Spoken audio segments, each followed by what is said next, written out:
আজ সারা রাজ্যে প্রাকৃতিক বিপর্যয় অর্থাৎ ভূমিধস ও বন্যা মোকাবিলা বিষয়ে মেগা মহড়া অনুষ্ঠিত হয়েছে। রাজ্য ভিত্তিক মূল মহড়াটি আগরতলায় অনুষ্ঠিত হয়েছে।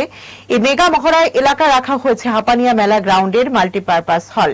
এখানে জেলা প্রশাসন, অগ্নি নির্বাপন ও জরুরি পরিষেবা, পূর্ত স্বাস্থ্য, প্রাণী সম্পদ, মৎস্য, police, BSF, CRPF, Assam rifles, military, NDRF প্রভৃতি বাহিনীর জওয়ান ও পদস্থ আধিকারিকগণ জমায়েত হয়েছে।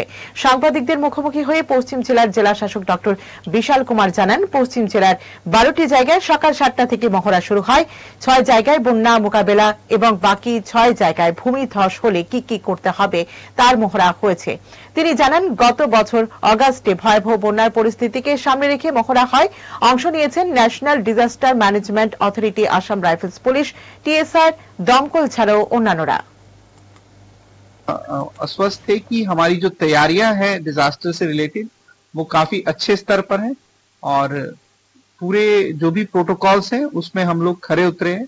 हम उम्मीद करते हैं कि आने वाले दिनों में अगर इस तरह की कोई आपदा आती है तो हमारी जो टीम है, जो मल्टीपल एजेंसी से रिलेटेड है, चाहे वो सेंट्रल एजेंसीज हो, स्टेट एजेंसी हो या लोकल हमारे जो पब्लिक रिप्रेजेंटेटिव की जो टीम है, ये फील्ड पे लोगों को अच्छी सुविधा दे पाएगी और जान और माल की हानियों को मिनिमाइज कर पाएंगे। और उम्मीद करते हैं कि किसी भी तरह के प्राकृतिक आपदा आने पर ये हमारी जो टीम है ये असरदार रहेगी।